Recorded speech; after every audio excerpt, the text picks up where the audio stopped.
आजच्या घडीला सर्वात मोठी ब्रेकिंग न्यूज. बेनोडा शहीद येथे सोलर प्लांटला भीषण आग. नमस्कार, आपण पाहतात वरुड नगरी यूट्यूब चॅनल.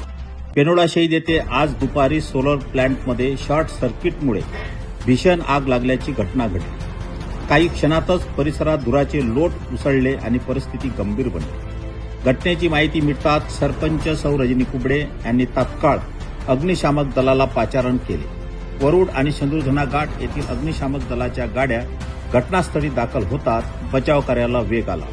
अग्निशामक दल, सोलर प्लांट कर्मचारी आणि स्थानिक नागरिकांनी मिळून आगीवर नियंत्रण मिळवण्यासाठी शर्थीचे प्रयत्न केले. या घटनेत शेजारील शेतातील संत्र्याची झाडे आणि जाडीचे मोठे नुकसान झाले आहे. सुदैवाने कोणतीही जीवितहानी झालेली नाही. स्थानिक नागरिकांच्या सहकार्यामुळे आणि प्रशासनाच्या तत्परतेमुळे मोठा अनर्थ टळला.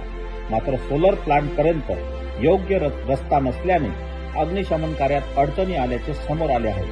भविष्यात अशा दुर्घटना टाळण्यासाठी योग्य नियोजन आणि सुविधा उभारणे अत्यावश्यक असल्याचे बेनोड्याच्या सरपंच रजनी कुबडे यांनी सांगितले आहे. अधिक अपडेटसाठी आमच्या चॅनलला सबस्क्राईब करा. वरुड नगरी यूट्यूब चॅनल आपला विश्वासू आवाज.